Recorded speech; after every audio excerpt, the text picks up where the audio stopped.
Information, Energy and National Resources. The ESB reports into projects electric demands increase and the implications for energy policies on the Gridlink project. Deputy Paul Phelan, you have 2 minutes. I'll use about 3.5 minutes and I'll give a half to Martin. I joke. I want to thank the Minister for his presence to discuss this important issue, and indeed the County Recorder for calling it. In the 2 minutes I have, there's just a couple of points that I want to make to the Minister. There's been much media coverage in the last 2 weeks of a report that was commissioned and presented by the ESB to the submitted, I suppose, as part of the government's energy green paper, where submissions were taken over a course of a number of weeks during the summer. And the report itself, goes into particular detail with regard to the proposed upgrade of the national grid, and the different measures that were announced in 2008 with regard to what were called Grid 25. The report goes into detail outlining the fact that the expected increase in demand for electricity that was included in the Grid 25 project in 2008 is not going to materialise as was projected, for obvious reasons, I suppose, in 2008. It furthermore goes on with the ESB describing that the Grid West and Gridlink projects should be reviewed, and I think in a direct quotation it says that they need to be reviewed so that the research reflects the latest evidence. So really, I know the Minister and his predecessor, there's a process in place at present with regard to the Gridlink project, which stretches from Kildare to Great Island and Great Island to East Cork. In light of the fact, Minister, that the increased demand that was projected in 2008 for the electricity use in the country is not going to materialise, and in light of the comments of the ESB, which is the biggest electricity supplier in the country, that this is the case, is it not now time that the Gridlink project and perhaps Grid West would be parked? And that's really what I'm looking for an answer for. Thank you. Deputy Hayden, 2 minutes. Minister, in 2006 EirGrid was formed, as you are well aware. They forecast at that time that there would be an increase in energy demand in Ireland up to 2024 of 60%. When Minister Eamon Ryan in 2008 launched EirGrid's Grid 25 project, the forecast was reduced down to 45%, but still suggested a 45% rise in demand of energy prices up to 2024. This year, ESB, in their submission to your Green Paper and your review on energy policy, ESB, using EirGrid's latest demand projections, would suggest only a 5% increase is what's going to materialise between now and 2024. And ESB have confirmed also in that submission that the capital cost of the infrastructure built in any year will be recovered from the electricity bills for up to 50 years. Infrastructure must be planned well in advance so that it will be there when it's needed. However, ESB state it must be delivered no sooner than needed, or it will act as a drag on electricity prices.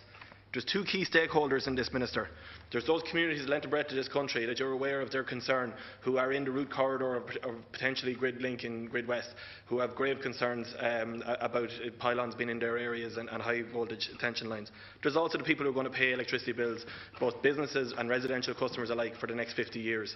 We have to be absolutely sure that any suggestion that maybe the demand isn't there and it isn't needed as much is investigated to the last. Our economic landscape has obviously changed utterly since 2008. So, having bore that in mind, I would ask you, what assurances has your department received from EirGrid as to the necessity of this project? What communication has your department had with ESB in relation to Grid 25 plans? Because this is all brought even more to light when you consider that prior to 2006, prior to the formation of EirGrid, it would have been ESB's job to decide whether we're having more pylons or not, and now they're saying we probably don't need Gridlink or more lines, more power requirements. Finally, Minister, the ESB submission highlights that as Gridlink and Grid West was planned nearly 7 years ago, there is a need to review them so that research reflects the latest evidence. That request from the National Energy Company can't be ignored. Thank you very much. Minister, 4 minutes. Thank you very much, Gridlink. Thank the deputies for raising this issue this evening. The report referred to in question from the deputies, or in the topical issue, is the ESB submission on the Energy Green Paper, as the deputies have said. It is one of over 1,240 submissions received earlier this year during the period of public consultation on the Green Paper. That submission like all those received, is a useful contribution to the process of developing a definitive energy policy. That process is continuing, with further stakeholder engagement planned over the coming months, including a number of events at various regional locations before the end of the year. And indeed, we had a very useful seminar engagement the day before yesterday here in Dublin in the Chester Beatty Library. I would really encourage deputies, as I've said before in this House, to participate in this process in relation to the preparation of a white paper, the definitive energy policy statement for this country for the next generation, which is what we're doing in the next 6 months. And it's not rushed. Deputies will have an opportunity to contribute to this, and I would encourage deputies of all sides of the House to do so. My department is focusing on ensuring that the assumptions on which the final policy paper will be written are tested and accurate. This is to refer to Deputy Hayden's point, and he's right, that the assumptions upon which the policy paper will be written are tested and accurate, so as to produce a dynamic and responsive evidence-based framework. This work will facilitate us in steering an appropriate course as we seek to address the sustainability, the security and the competitiveness challenges and opportunities that lie ahead. The text of the policy paper will be progressed during the first half of 2015, with a view to publication of the final policy paper by September 2015 at the latest. ESB and EirGrid are fully in agreement on the need for critical energy transmission and distribution infrastructure. Both companies also acknowledge the need for Irish electricity networks to address citizen and community concerns, to take account of change in level of electricity demand due to changing economic circumstances, and to accommodate evolving European energy policy. ESB and EirGrid work closely together on development and reinforcement of the transmission and distribution systems in order to ensure security of supply and to meet customer and stakeholder needs. As a matter of course, EirGrid regularly reviews its strategies and projects. Grid 25 was originally developed in 2008 when the macroeconomic climate was very different. In line with EirGrid's review policy, Grid 25 was updated in 2011, when the scale and scope was reduced to reflect the change in circumstances. As a result, the cost was revised downwards from 4 billion to 3.2 billion. Grid 25 was developed to improve security of supply and to provide a high quality of electricity supply to all areas, including the West, and to enable the delivery of electricity generated from wind farms to the major urban areas. In May of this year, EirGrid initiated a further update of Grid 25 to take into account the most up-to-date information available, including technical innovation, future economic and demand projections. Following discussions with my department, this update also includes an independent review to verify the strategies of Grid 25 on the basis of changing circumstances since 2008. EirGrid expects this review to be completed and published early in 2015. Thank you, Minister. Deputy, you have a minute.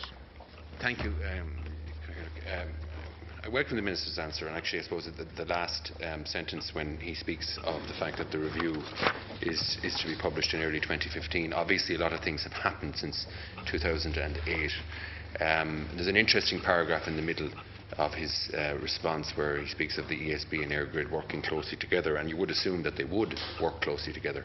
So the point of our raising this issue here today is that the ESB in their submission have clearly pointed out that the demand increases that were projected in 2008 are just not going to materialise.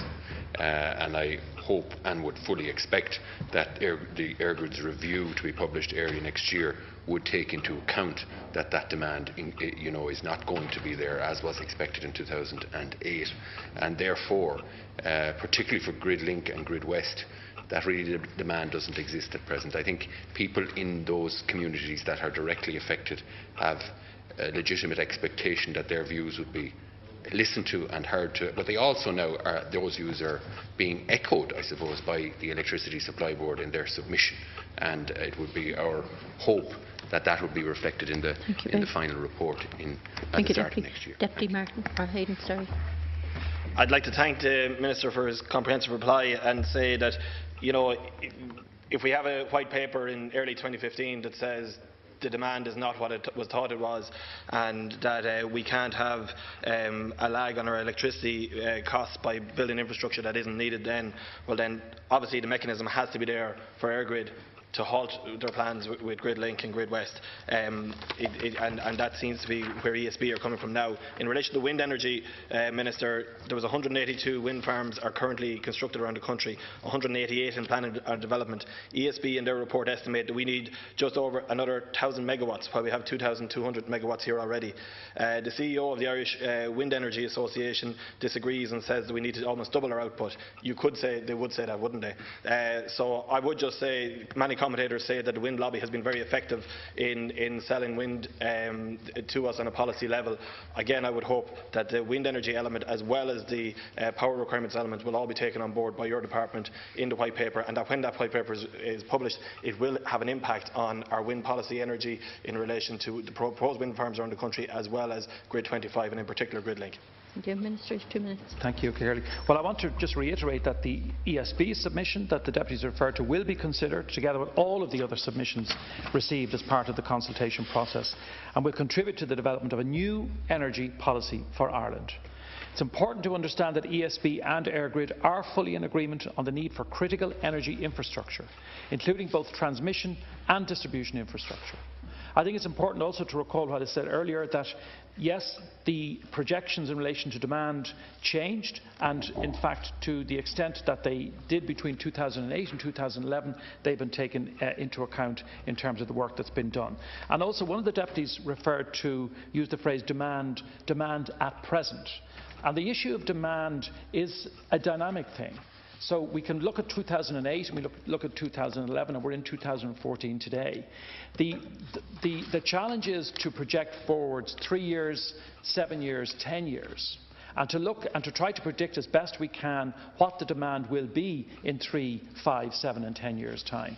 And we can't do that on the basis, I agree, of what was there in 2008, just because it was there in 2008, but nor can we be definitive today in 2014 as to what our requirements will be in 5 years' time. So there is a dynamism involved in this whole projection agenda, as it were, that we have to bear in mind. We have to make sure that the infrastructure is provided, but we also have to make sure that we engage in a much better way than we have with communities and citizens, because the energy policy of the country is not just the energy policy for the industry or for the political system, it's the energy policy for the entire community and the people of Ireland. And that's why I again encourage people to participate in this debate, and I thank the deputies for raising it.